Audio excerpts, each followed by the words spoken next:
Let us give a wonderful hand of applause to all those who are following us on YouTube.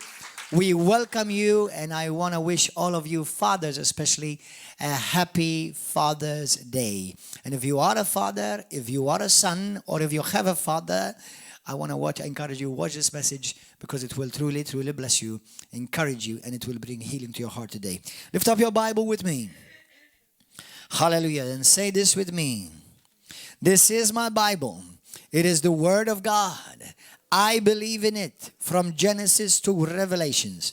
I believe I have what the Bible says I have. I can do what the Bible says I can do, and I am what the Bible says I am. I'm ready to receive the Word of God, and I will never, never be the same again in Jesus' name. Father, pour your Holy Spirit into my heart that I may call upon you with a true Son spirit, a Father spirit, that I can truly call you my Abba, my Daddy, and my Father.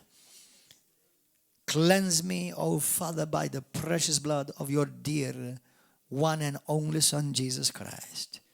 And have your way in me this morning, in Jesus' name. You may be seated. Go to the book of Luke chapter 4. Luke chapter 4. I thank you, Holy Spirit, that you are speaking through me by your Spirit. I thank you for speaking accurately, clearly, and boldly, Lord, and that you will accomplish your full purpose this morning in bringing healing to the hearts of many, especially to the hearts of fathers this morning.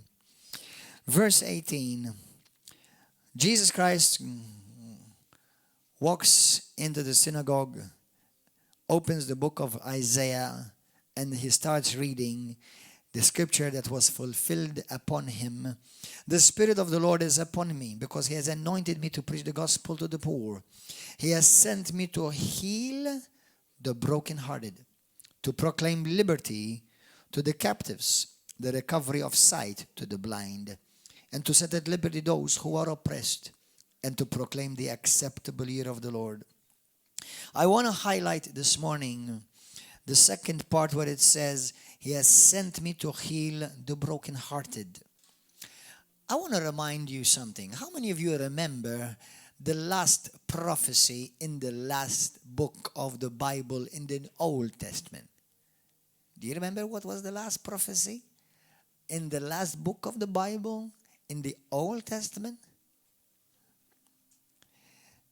Go to the book of Malachi. That is the last book of the Old Testament. Malachi. And you've got chapter 4. Now listen to this. Let's connect the dots, because the more you read these things, the more you increase in understanding and revelation. You have the beginning of the ministry of Jesus Christ, starting with Isaiah, Isaiah prophet, the prophecy of Isaiah concerning the mission of the Messiah. Malachi chapter 4, you've got the last piece of prophecy of what the Spirit of God will do when he will send the messenger Elijah to accomplish. Now we know for sure that Elijah came in the Spirit and over John the Baptist, that's what the Bible says, to prepare the way and to do something specifically.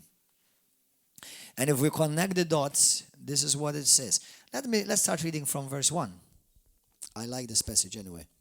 For behold, the day is coming, burning like an oven, and all the proud, yes, all who do wickedly will be stubble. And the day which is coming shall burn them up, says the Lord of hosts, that will leave them neither root nor branch. But you who fear my name, the Son of Righteousness shall arise with healing in his wings. And you shall go out and grow fat, like stall-fed calves. You shall trample the wicked, for they shall be ashes under the soles of your feet. On the day that I do this, says the Lord of hosts, remember the law of Moses, my servant, which I commanded him in Horeb for all Israel, with the statutes and judgments. Behold, I will send you Elijah the prophet. We know that Elijah the prophet has already come. He was in John the Baptist. Jesus said that. He said, if you can receive it, Elijah the prophet has come. He came in John the Baptist. Before the coming of the great and dreadful day of the Lord. Now, when he comes, and he came, and obviously this is all a work of the Holy Spirit. Look, it says, he will turn the hearts of the fathers to the children,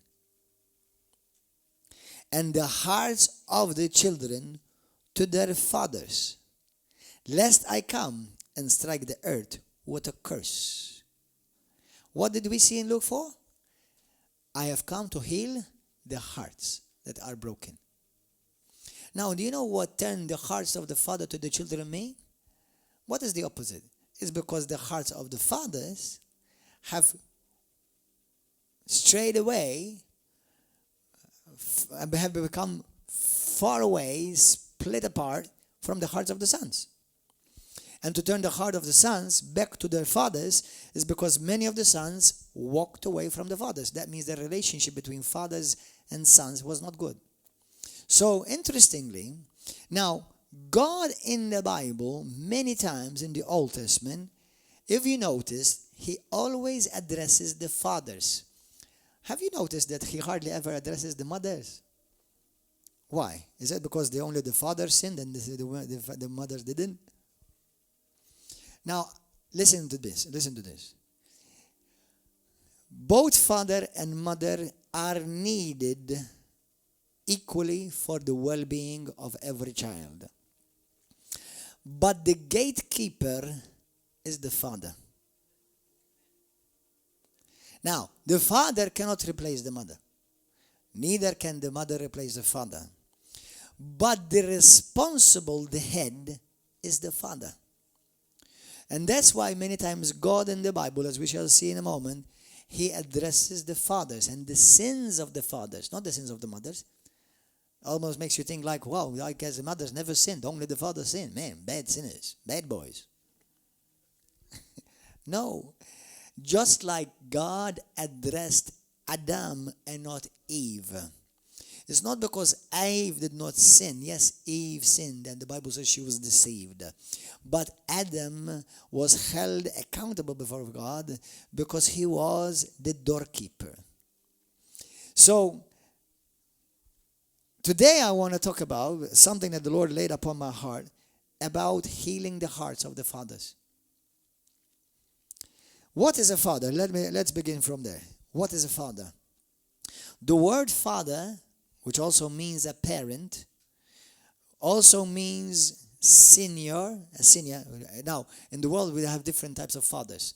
You have spiritual fathers in the body of Christ. You have natural fathers. You have those what we call the fathers of the faith. Those were about 70 fathers of the faith after the apostles. They call them the fathers of the church. They're sometimes out of respect, an elder you may call a father. He may not be your father, but you may recognize him as a father. So you respect him as a father. But the word father means the strength of the home. That's what in the Hebrew means. It comes out of two letters, Hebrew letters. One looks like a door, and the other one looks like an ox, which means the strength of the house, the strength of the home. And the word father also means a giver of life, generator, procreator. He is the one, a giver of life. Something very interesting. Let me share with you a statistic about the importance of fathers. I would dare say, now obviously the world has many problems, but one of the main problems is lack of good fathers. Lack of godly fathers. Now, today, I'm not going to be spending time blaming bad fathers. Today, I want to deal with bad fathers who have had no alternative except being bad because they saw bad fathers. So, every son that was raised to be eventually a father, he only ended up doing what he saw the Father before doing. So there was never healing that took place, and the curse, the evil, the bad, the vice, whatever the sin, was perpetuated. And I believe today, all over the world, whoever may be following on YouTube, number one, the body of Christ need the fathers to be healed. There are people in the body of Christ who are fathers. They may be even genuine fathers, but they're hurting. They are hurting. Their hearts are broken. There are people in the body and all over the world, fathers, who have been abused, and that's what they perpetuate: abuse. They are broken, and they have a difficulty in the sense of, because every father knows out of instinct that he is supposed to be some type of a role model, but many fathers have had no role models, so they don't know how to be a role model. So you see, if the figure of the father goes wrong in a family, the family will be completely strayed. It will go strayed. It will suffer. The children will suffer. The marriage will suffer. The children's children will suffer. Now, you may have had a father. How many of you've had fathers? Lift up your hand. No, to be honest, every one of you, right? Otherwise, you wouldn't be here. Unless, you were some supernatural, So every one of us have had a father. Some of us have had a father, planted his seed, and we never saw him again. How many of you never met your father? We have one. How many of you never met your father? Two. Now, some of you may have had an adopted father, a biological adopted father, or you may have also been adopted in the body of Christ through a spiritual father. And I'm gonna make a statement and make this one of the principles in your Christian life. And if you want to listen to me, it's up to you. Don't operate without the spiritual father in your life. Don't. I'm not telling you that because you won't go to heaven. No, it has nothing to do with your salvation, but it has everything to do with living a healthy life as a Christian. Because if we do things right, every one of us should have a spiritual father. And many Christians have suffered. They have become orphans in the body of Christ. Do you know how many orphans are on pulpits? Brothers and sisters, if an orphan is on a pulpit, do you know what he will produce? Orphans. I have goosebumps all over my body right now. Now, sometimes you may look at somebody in the pulpit. No, thank God I'm not an orphan. I have a spiritual father. His name is Tom Brown. My spiritual father comes and visits me, not you, every year, out of his own pocket. And he blesses you, my children, in the Lord. He blesses you. And he's been a good father to me. He's encouraged me. When I needed to be corrected, he corrected me. Amen. I don't agree on everything with my spiritual father, but I never stopped honoring my spiritual father. Just like my natural father. I've had disagreements with my natural father. But you don't touch my natural father. I never stopped honoring my natural father. I loved my natural father. My natural father was loved by many, but by some he was also hated. What do you do? So, the Bible talks about in Ephesians chapter 6, verse 1 and 2. It says, honor your father and your mother. Honor your father and your mother in the Lord. Funny enough, it says. Now, you can understand that both ways. Because you have spiritual parents in the body of Christ. But also, as one who's in the Lord, your calling is to honor your mom and dad. Honor them. Now, you don't honor somebody because they deserve it. You honor somebody because it does you good. It does you good to honor. Number one, we've been talking about honor on Wednesdays, and I'm going to continue to talk about honor. Honor means to hold in high esteem, show respect, show value. Do you know how many fathers, they desire to be respected? They desire to be valued, to show esteem. Do you know that in the heart of every father there is a child? And if that child was never taken care of, the father is going to be messed up. Not because they want to, but they have no alternative.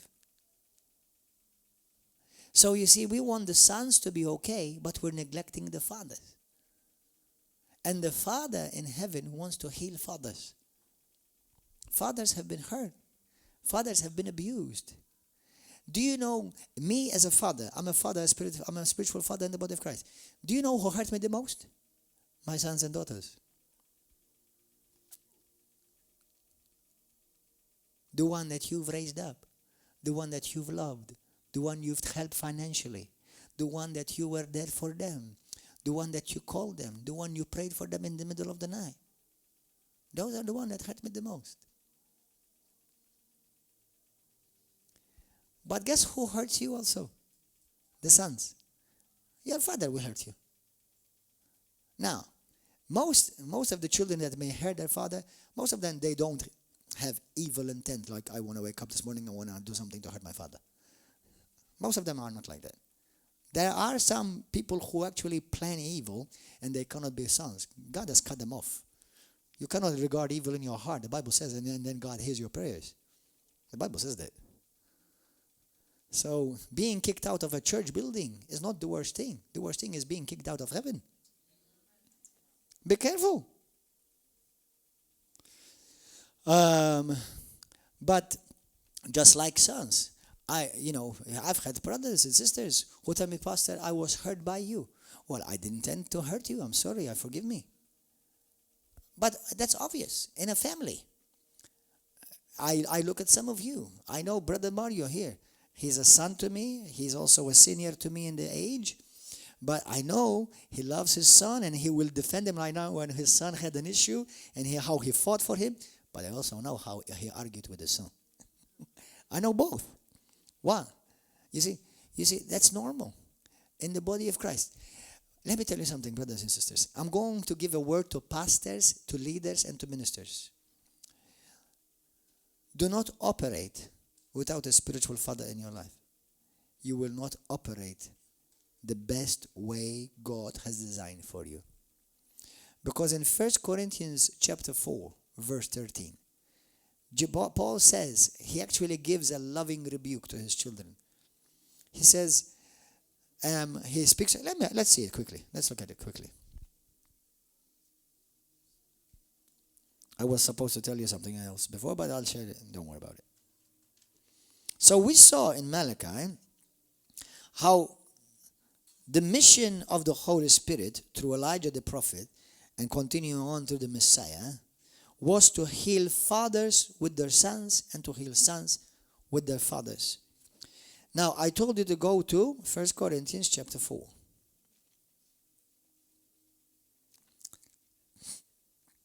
Verse 13. Verse 14, sorry. I do not write these things to shame you, but my beloved children, I warn you. For though you might have 10,000 instructors in Christ, yet you do not have many fathers. For in Christ Jesus, I have begotten you through the gospel. That means Paul is saying to the Corinthian church that the only father as in the spirit that you have is me. I am the one that have begotten you in the gospel in Christ. Now, no matter what happens, I'll give you a word of wisdom. Don't ever break fellowship with your father. Neither the one in heaven and neither the one on earth. Neither the one in the spirit, neither the one in the natural. How can you expect God to bless you and honor you if you've dishonored your father? How can you do that? There are fathers and pulpits who are orphans. They have not had the word of healing to heal them. You know, fathers have a tremendous impact on the children. Some children grow wanting to be like their fathers. But some children grow up and they want to have nothing to do or be nothing like their fathers. Let me tell you something. When there are children who grow up and they want nothing to do or have nothing to do or be nothing like their fathers, that's not a good sign. What that sign means is there's pain, and if that pain is not healed, eventually one day you're going to be a pained, hurt, a broken father to your children. Heal that. Let God heal that in you. Because you want to be a healthy father. So that you will be the fountain of life to your children. Hallelujah. Look at the scripture when you want to see what a father is. How God the Father wants to interact with his children. Our children, as fathers, they need our input. They don't just need our money. They don't just need clothes. They don't just need food. Do you know how many fathers I have met? And they say to me, well, I work hard so that they will have a good education. I work hard so that my sons may have good clothes and good food on the table. That's good. But even a sponsor can do that for your children. God did not say, be a good sponsor. Be a good father. And what your son and your daughter needs the most is you. You, father. They want you. They want time with you, to play with you, to talk with you. You know, yesterday, I had been fasting since Tuesday. I started a fast on Tuesday. And I was going to continue it till this morning. But yesterday in my spirit, I just felt the Father tell me, stop the fast, take your children out, go and spend time with them alone, and talk with them. And go and take them where they want to go. And we went to Burger King, we went to McDonald's, and we went to Cinnabon to eat all the healthy food available.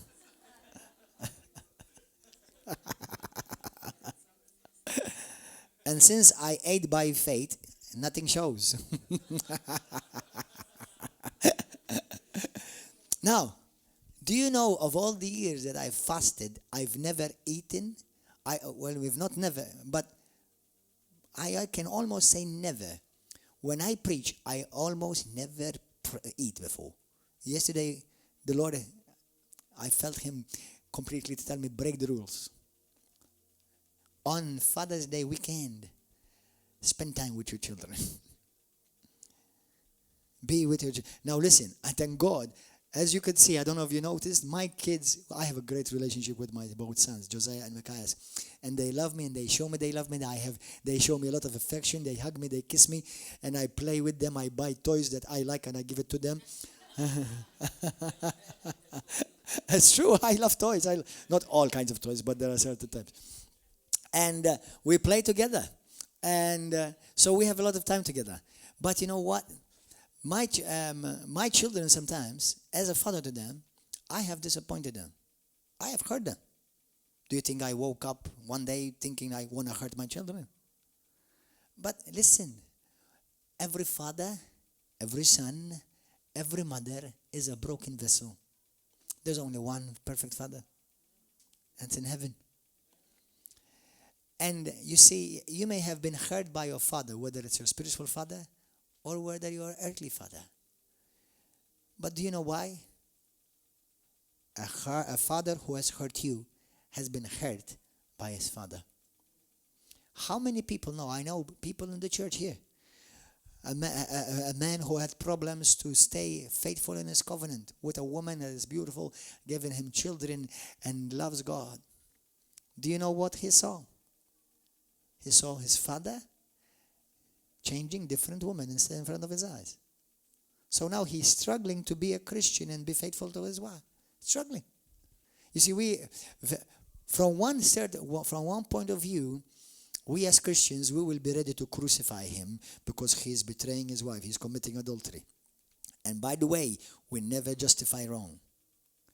But what about if we look at it from a different perspective today and say he is acting like that because he himself is broken? And he's always saw a father who betrayed his own mother. What about we have here children, people who have been married, and you may be surprised. You see, not all Christians are perfect. I know none of them actually. But a Christian who loves God quotes the Bible, and then his wife comes and tells me that he is beating me. Now, is he a Jekyll and Hyde like we are so easily to say? It's very easy to say, oh, he's just a Jekyll and Hyde. What about he loves God, but he doesn't know how to be a father because all his life he saw his father beating his mother?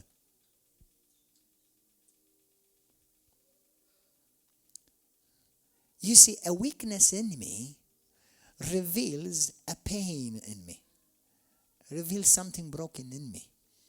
And as a father, whom God has given me a godly wife that herself is broken, she's not perfect either.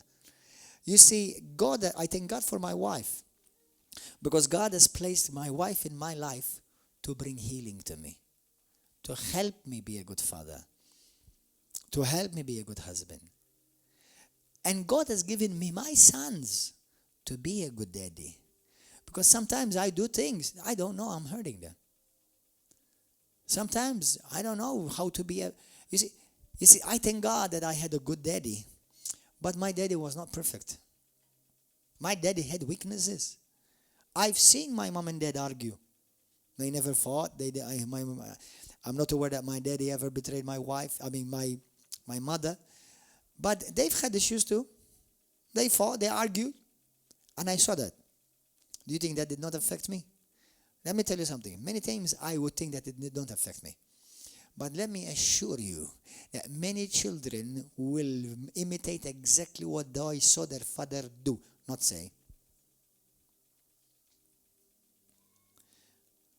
You see, some may not be able to do something, not because they don't want to, but it was not given to them. So now they need a miracle from the Father. You see, on this Father's Day, do you know I've never personally heard a message on healing the fathers. Never heard it. I never heard it preached. I've heard about, father-son relationship, the father's love. I've heard messages on how to be a good father. But I've never heard messages on how fathers need to be healed. Never. So, you see,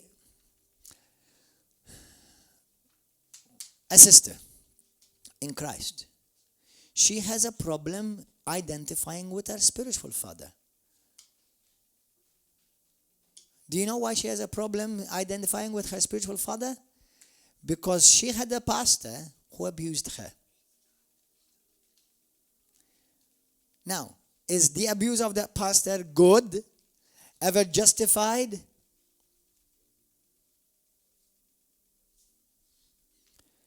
Is abuse of any kind ever justified? Never. But what happened is this. Is now this sister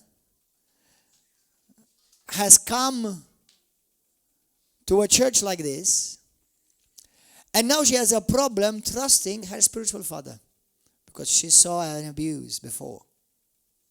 So now, because she saw abuse from a pastor or from a minister of the gospel, now she thinks that every minister is out to abuse her, or now her spiritual father wants to use her.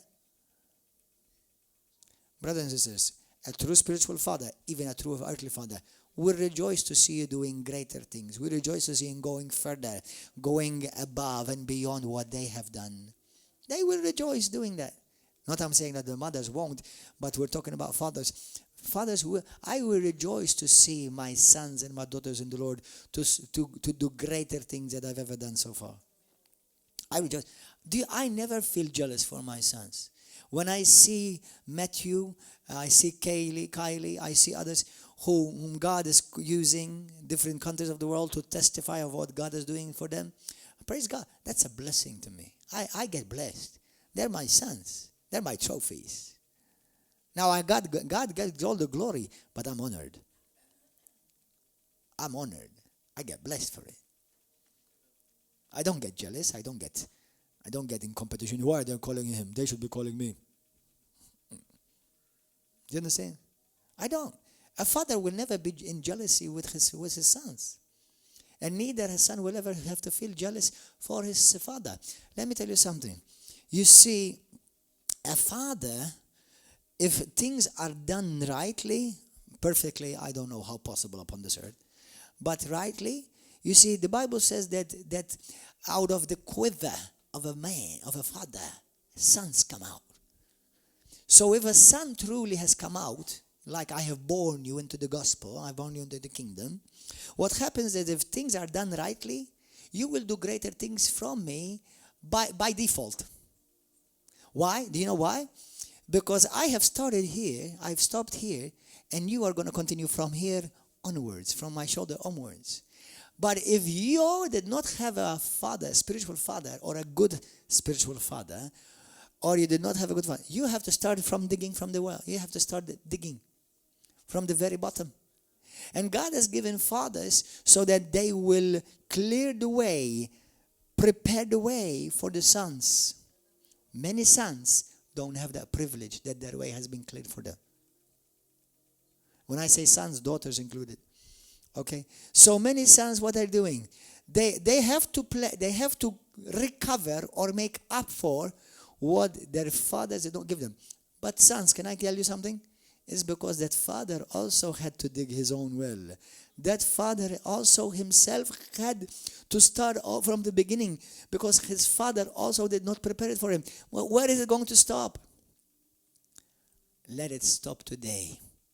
Let it begin today. May you, if you're listening to this message, may God heal your heart.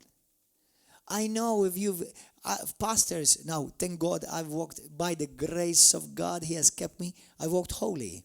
I've walked with my wife, faithful. But do you think I've never had a chance to betray my wife? Do you think I've never had the chance to go with another woman? Do you think my wife never had the chance? Of course. I'm going to give you one word of encouragement and advice and warning. Now, if you open ever that door, there is forgiveness. There is restoration. But it's been my experience. Sin comes easily, but does not leave so easily. So, sin comes in easily, but it leaves with a fight. And I'm not telling you that God won't forgive you and won't give you another chance. But if you can, let the cry of the Father's heart be heard in your spirit today. Don't ever open the door of adultery. Don't. If you can, don't. And I believe by God's grace, you can. If you can, don't. Not that God won't forgive you. And if you've ever done it, God, there is forgiveness for you. But you know the struggle that you have to go uphill again. It's not fair that I tell you, oh, yeah, God forgives you, no problem. No, God forgives you, but there is a lot of problems. Amen? Today, you may be a son and a daughter here. And maybe your father has hurt you. Look at him as somebody who's crying out for help. Father, you've hurt me. But you've hurt me is because you've been hurt. And it's useless if I continue to blame you. Not that I'm not justifying your wrong. But what's that going to do if I continue to blame you for what you did not give me? Most probably what you did not give me because it was never given to you in the first place. So today I want to be a source, if I'm a son, of healing in my father's life. If today I am a father, to my father I'm his son. You see, it's obvious that sons will hurt fathers. They're the closest. And it's obvious that fathers will hurt sons. Once again, wrong will never be justified. But if we fight against each other, if we fight sons and we fight fathers, how is that going to bring back the fathers to the sons and the sons to the fathers when that was the mission and intention of God the Father to restore sonship, fatherhood? Let me read to you a research that was done. It says this. It is High time for Christian fathers to walk with God and influence the world for Christ. Each father win a father, one family at a time. 93% of families will follow Christ when the father takes an active role in his faith and walk with Christ. When fathers are not active in their faith, 60% of children stop attending church, leave the faith altogether, or even if their mother still attends regularly. So when the father is the one to lead their family in Christ, 93% of those dads, 93% of the time, will see their sons and their daughters follow Christ. When a woman follows Christ, but not the father, research shows that only about 17% of the time the children will follow Christ. And when children follow Christ, and not the parents, only about 3.5% of the times will any of the family follow Christ. I'm an exception. I was the first to follow Christ. My mom and my dad, my sister, my family, today, they all were born again, follow Christ. Now, maybe my mom and dad, they did follow Christ to some extent because they used to go to Mass. My mom used to pray to all kinds of different saints with me when I was still a kid. But bless her heart, that's what she knew. But she installed in me a desire for God. Our children need our input, our constant life-giving, attention, time together, affection, words of affirmation, discipline. Brothers and sisters, the Bible says, God the Father says in Colossians 3:21, fathers, do not provoke your children.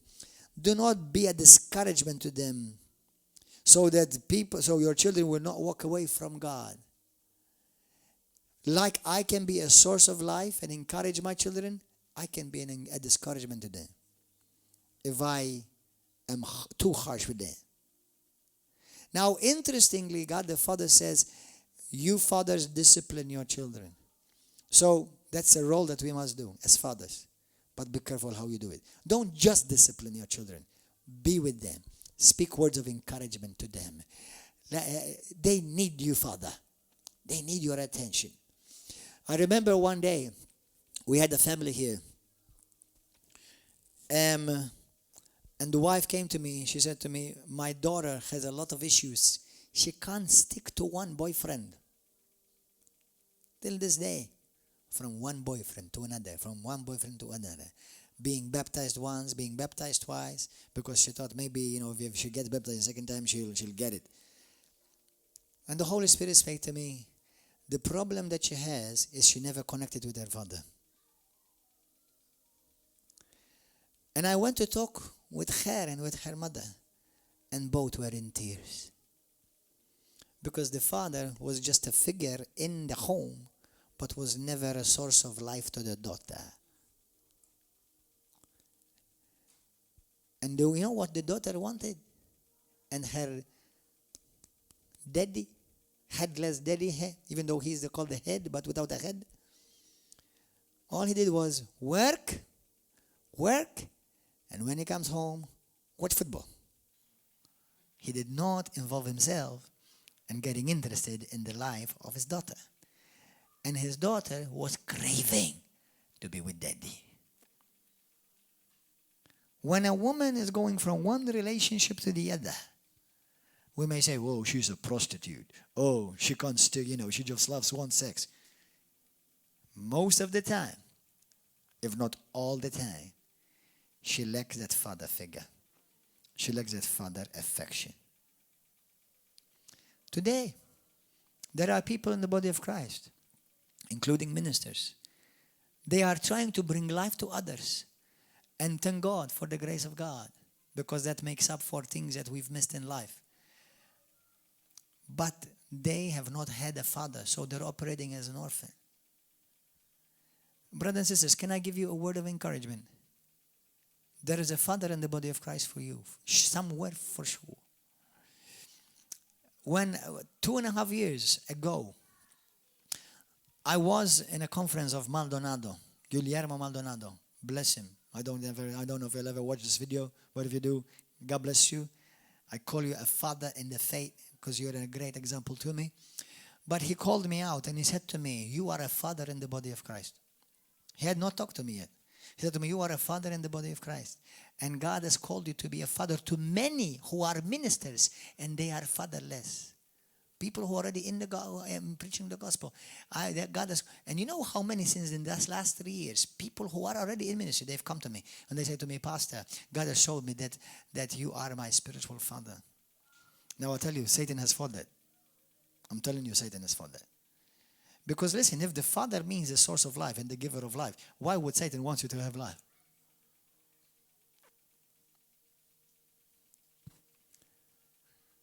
Now, fathers have made mistakes, but expect them to. They're humans too. What I will never justify is intentful evil. That I won't justify. But that we all mistakes, that's normal. Amen? And you know what? I've had clashes with daughters and sons here. But do you know what we sought to do? If our relationship was good and healthy, if we did not allow Satan to come in, bring restoration. Talk, repent, be genuine. Till this week, a sister came to me and she said to me, Pastor, you know, you said something that you really hurt me. I said, I'm sorry. Forgive me. I humble myself. I could have said it to you differently. I'm not justifying what you did wrong. And you are not justifying it either. But maybe the way I corrected you should have been a bit different. I may not have had to say anything. But thank God that she came to me to deal with it with me. Thank God. But you know what? I've had others different. They want to expose the nakedness of the father. Do you know what that means spiritually, right? That means you're inviting a curse of your life.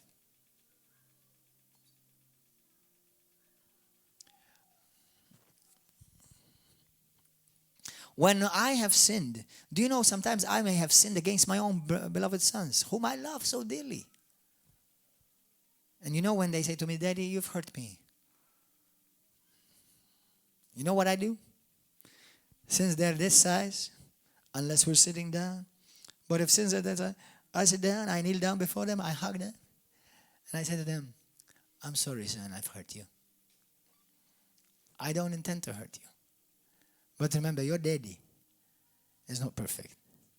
Your daddy also, Jesus Christ is healing him too. Amen. Hallelujah. Fathers, provide food, clothing, and shelter, but more, show love. And you know what? One of the ways that you will impact your children, fathers, is by showing love to their mother, to the mother of your sons and your daughters. Show affection. You know, your sons and daughters most probably have seen you argue. Why don't they get given the privilege to be shown, hey, Daddy, I've seen Daddy hug my mother. I've seen Daddy kiss my mother. Daddy loves my mother. Not only Daddy and mother always argue. As a father, let your sons see you kiss their mother. Now, you don't have to smooch her for about 1 hour in front of them.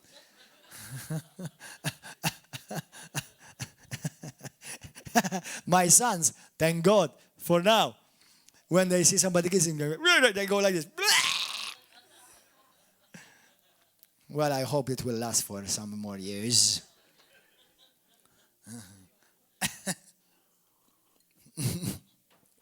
It's true. I'm funny. How cute. Thank God. So, be able to say, I messed up. Be able to, even as a son. Listen, don't be so proud. Don't let pride dominate your life. If you've messed up against your spiritual father or your earthly father, say, I'm sorry. Forgive me, I didn't mean to hurt you. In Maltese, we have a saying, Kulħadd għandu qalb. Everyone has a heart. The heart of a son hurts, but the heart of the father, nothing less.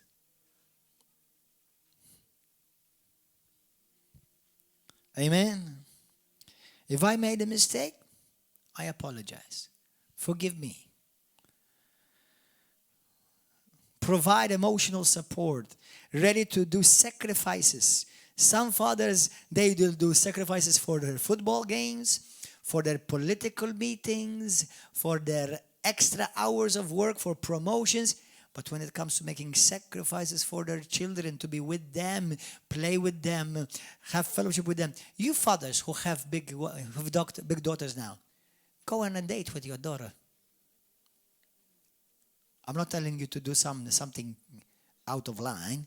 I'm taking to you, go and have a coffee with your daughter. Talk to her as a daddy. Because what you provide for her, she will never feel the necessity or the need to find it in a foreigner. And don't say, well, her mother is always there for her. Mother will never replace father. But neither father ever replace a mother.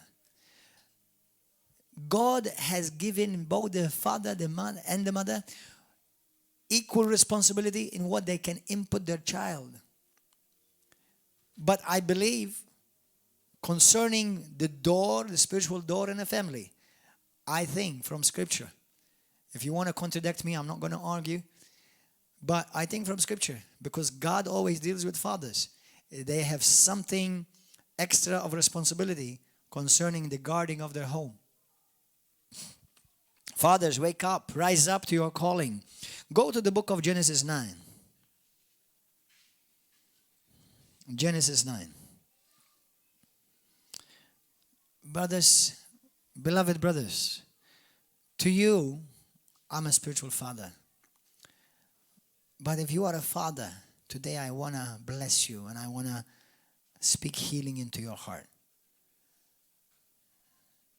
Mothers, if you are married to a husband who is a father to your children, be there for them. Help them.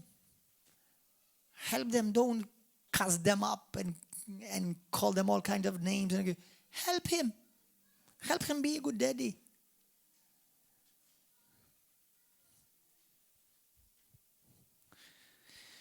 Genesis 9. Listen to this.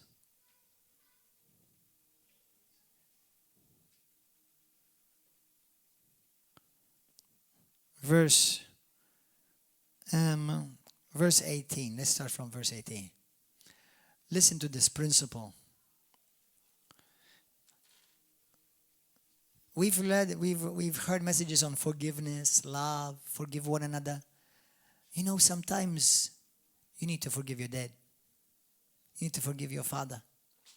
You need to forgive your son, your daughter. Think about fathers today who are hurting, but they feel the pressure and responsibility that they want to be a good father. But in some areas, they don't know how. They've never seen it.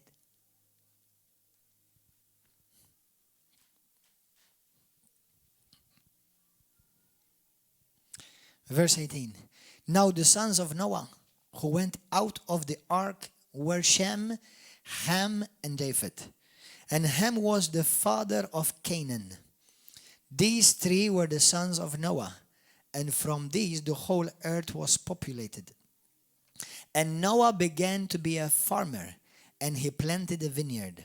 Then he drank of the wine and was drunk and became uncovered in his tent. Now listen, this is after the flood. Being drunk was an unknown concept before the flood. Do you understand? And the reason why is because Sometime, one day, I think I've heard a minister that say, you know, Noah quickly forgot God. It's not the case. You don't need to forget God. Number one, yes, you may drink and got drunk, and you shouldn't get drunk, okay? As a Christian, you should never get drunk, because that means you're under the influence of a different spirit. But it's not the case with Noah. Noah simply, he worked the grapes, he works the vineyard. Apparently, he must have tasted it, he must have drank, ate from it, and without him realizing, it took him over. But he never had experienced what it means to be drunk before. So what happened? Okay, what happened? Listen to what remember, he's a father. And Ham, the father of Canaan, saw the nakedness of his father and told his two brothers outside. But Shem and Japheth took a garment, laid it on both of their shoulders. Look how honorable they were. And went backward and covered the nakedness of their father. So that means he was in a tent. Noah was in a tent. Ham walks in and he saw his father naked. The Bible says you should never see the nakedness of your fathers. Okay? And instead of doing the honorable thing and covered him, let me cover my daddy. No, he went and spilled the beans. He went to spill the vomit. Like some try to do even till this day, even in this church. Okay?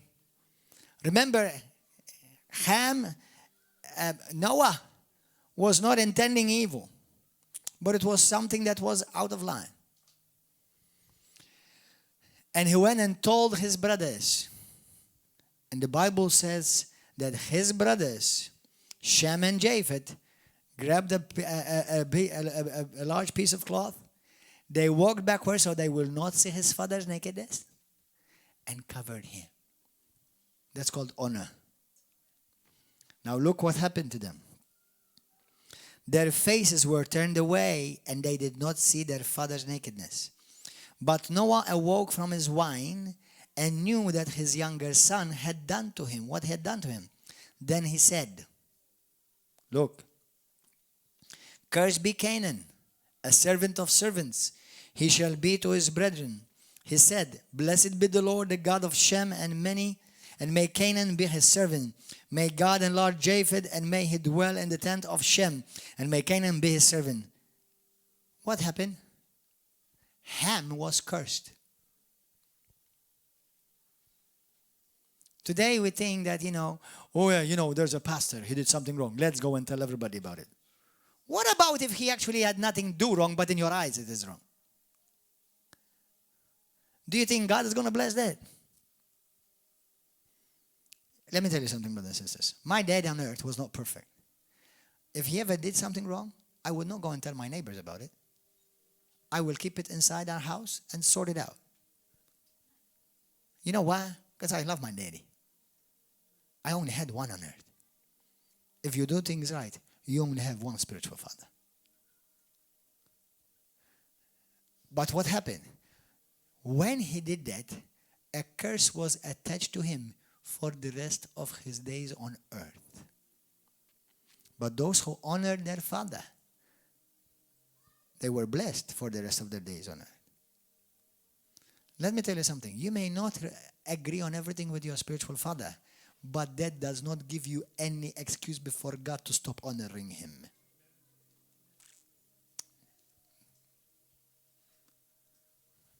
Do you think, does the Bible say anywhere, honor your father as long as he's doing everything that you think he's supposed to be doing? Is that what the Bible says? No. Honor your father because he's your father. Honor your mother because she is your mother. Honor them. Bless them so that it will be well with you. You may prosper and live a long life. Hallelujah. And when fathers make mistakes too. Don't be quick to judge. You know how many sons here, you know how many brothers and sisters here, they have messed up, they have gone into the world, they've gone and ate with pigs, and they were restored back and came to the Father's house. Do you know what we do to them? We receive them back. We love them back. We forgive them. I forgive them. We restore them back. Listen, we find that easy to do with sons. Why don't we find that easy also to do with fathers? If my father messed up in any area, I look to help him. I love my father. Now, I have a spiritual father, Tom Brown. He's not perfect. I don't know which area he's messed up, but even if he did, I don't know if he did, but even if he did, I would always seek to cover him and protect him. Not dishonor him. Amen. I'm not saying that he did mess up. I'm not sure. I'm sure he's not perfect. And my pastor or any who else, I like that. That's why the Bible says, honor everyone. Honor your brothers and sisters. Honor your fathers. Honor your mothers. So that it will be well with you. Zechariah chapter 1 verse 1 to 6. The Bible says God rebukes the fathers for sinning and bringing the sin of the fathers upon the land and upon the children. Matthew chapter 23 verse 32. Let's read this. We're going to finish. Praise and worship. Would you please come? Chapter 23 of Matthew, verse 32.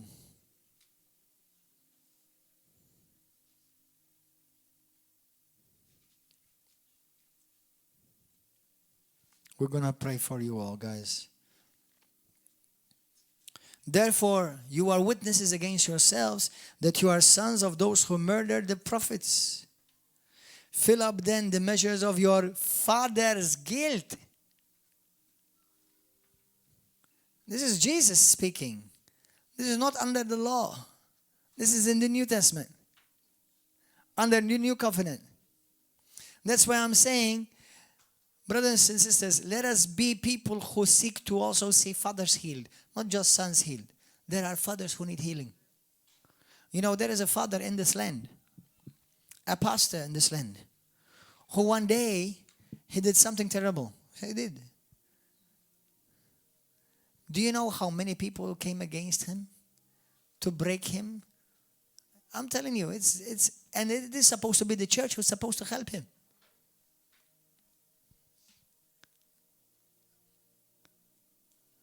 He even left the ministry, he even left the wife, he left the children. He started going to discos. Seriously. Do you know whom he found first to help him? Your pastor.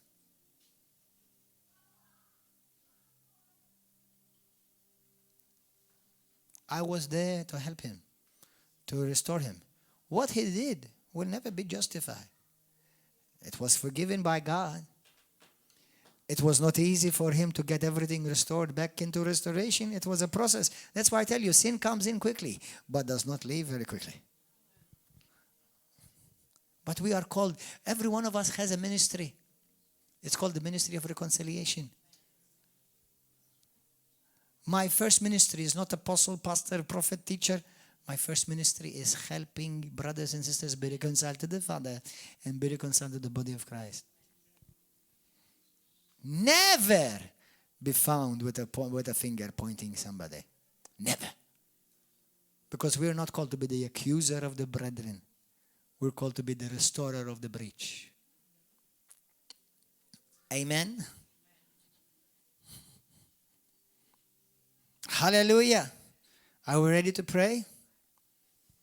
Praise God. How many of you fathers tell me, Pastor, my father hurt me? Lift up your hand. You've been hurt by your father. Lift up your hand. How many of you may say, you may not necessarily been hurt, but you've been let down by your father. Your father let you down. Lift up your hand. Have you any one of you been let down by your father? I think every one of us, really.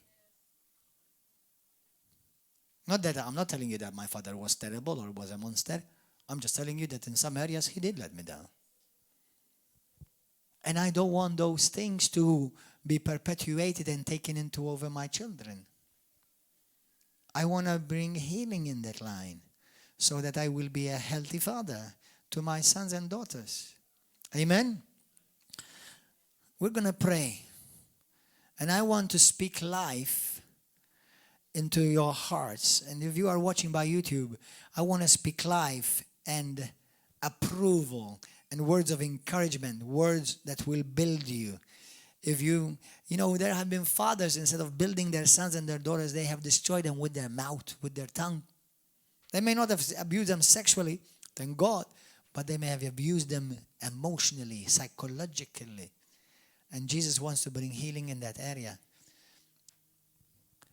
If you are a Christian, strengthen your relationship with your spiritual father. Don't be so quick to condemn him. Don't be so quick to judge him.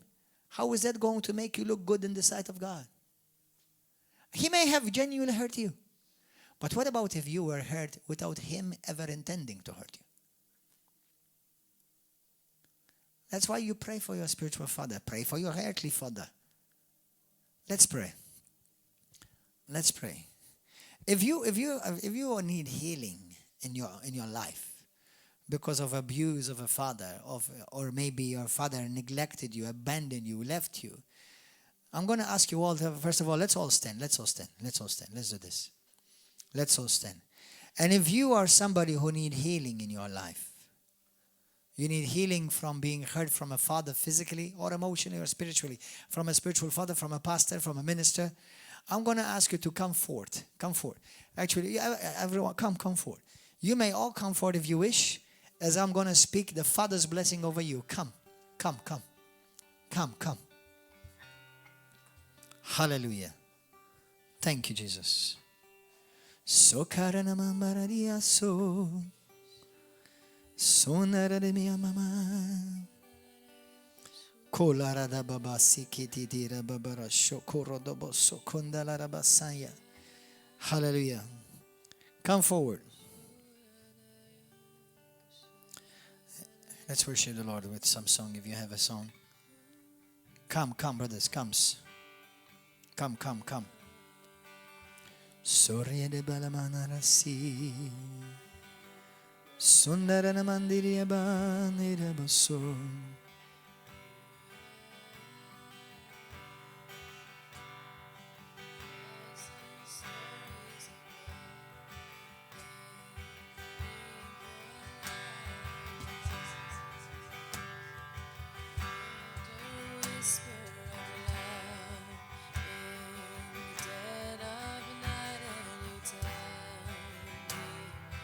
Let the Lord heal your heart this morning.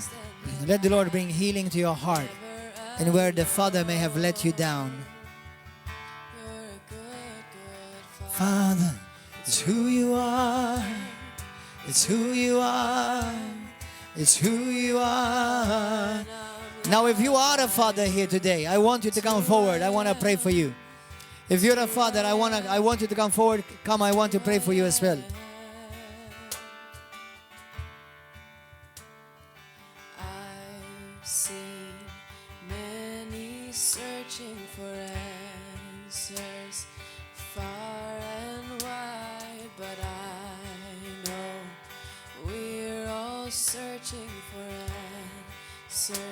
Only you provide, 'cause you know just what we need before we say a word.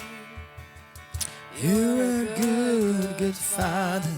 It's who you are. It's who you are. It's who you are. I'm loved by you. It's who I am. It's who I am. You are perfect in all of your ways. You are perfect in all of your ways. You are perfect in all of your ways. To us. You are perfect in all of your ways. You are perfect in all of your ways.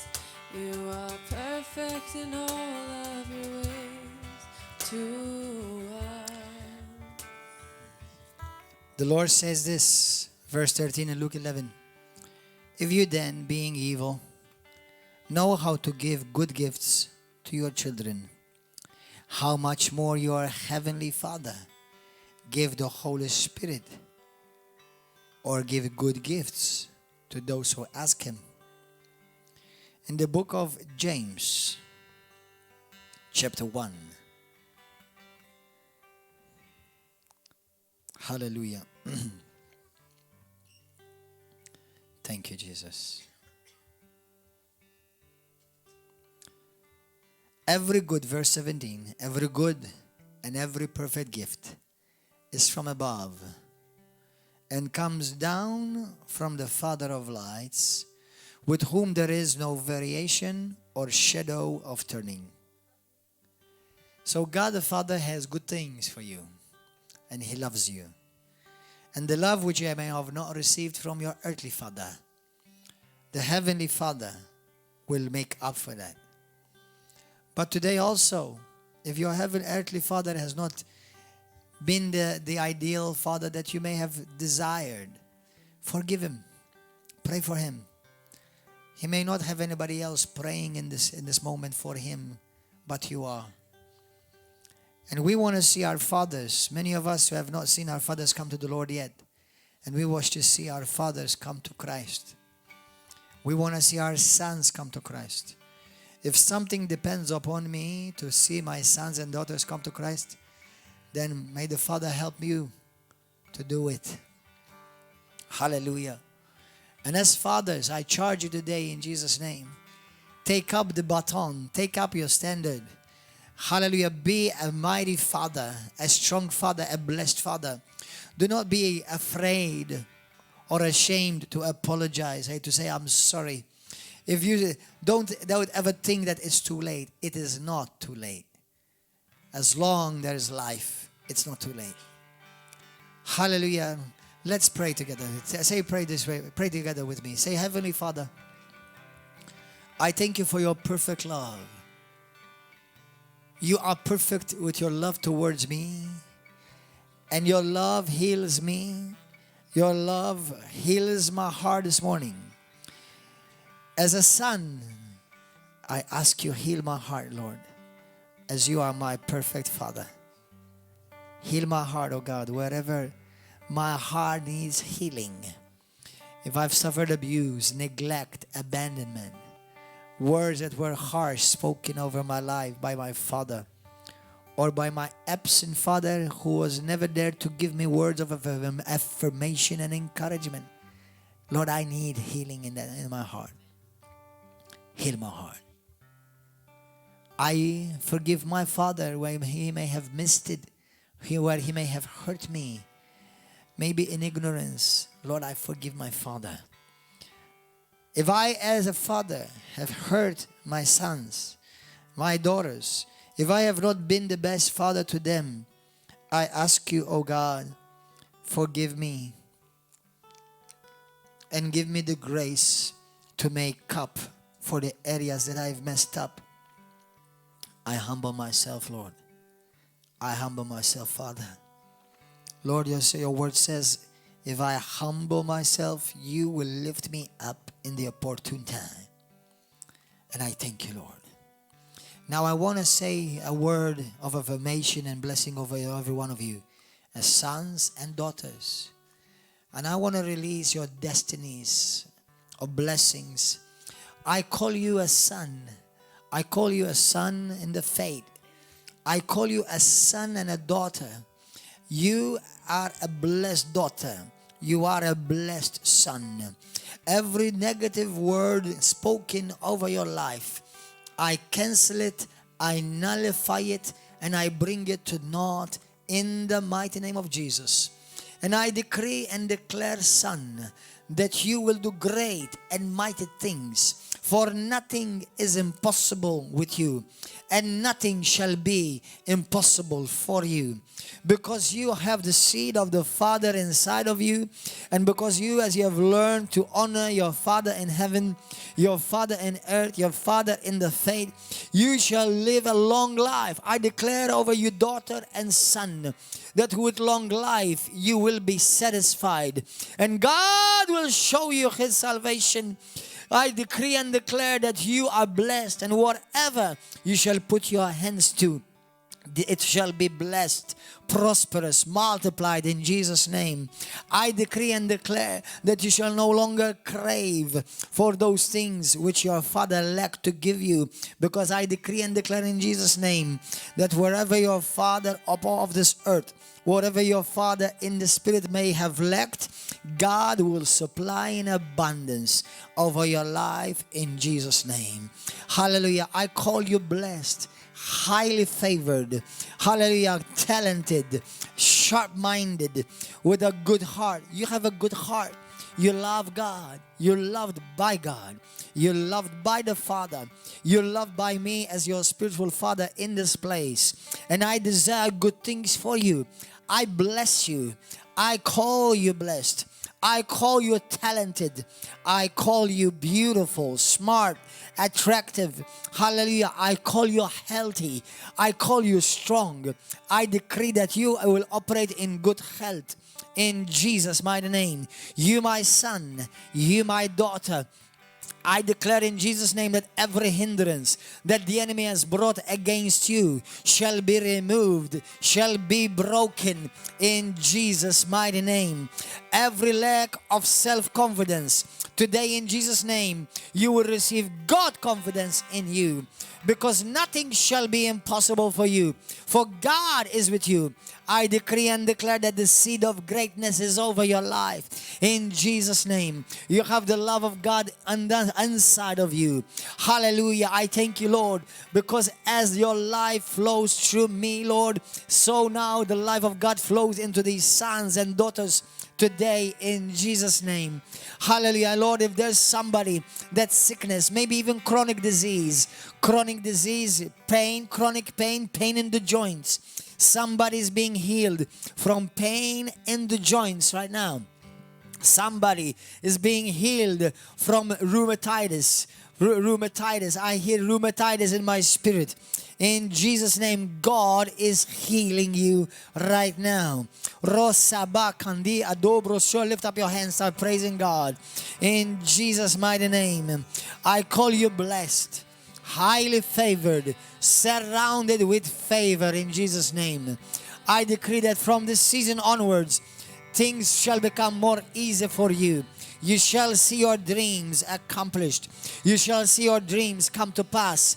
In Jesus' name, if you were ever involved in the uncovering of the nakedness of your father, may God forgive you. I forgive you. And may you find grace and forgiveness in Christ. Hallelujah. In Jesus' name. Hallelujah.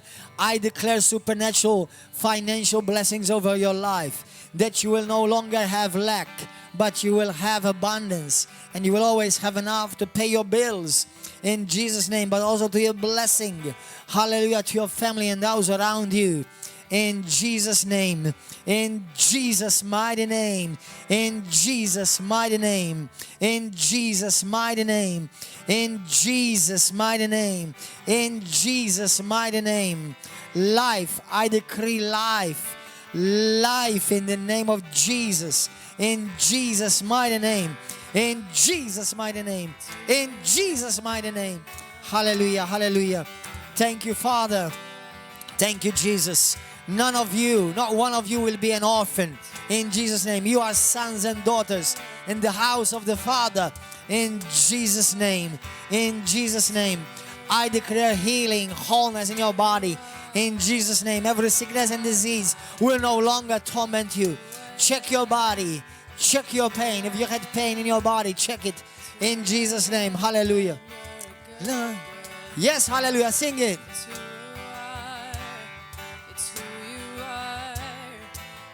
All the YouTube brothers and sisters, God bless you, YouTube viewers. Hallelujah. We'll see you next time. Happy Father's Day to all the fathers. We'll see you.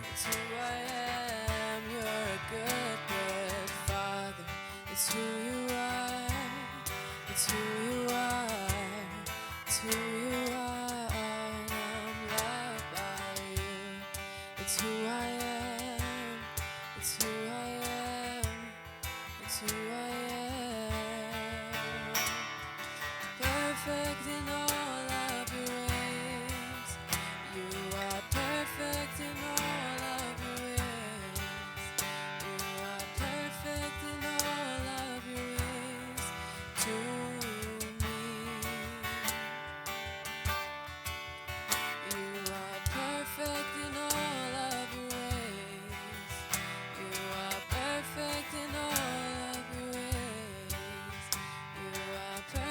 How many of you say to me, Pastor, I needed to hear this message this morning?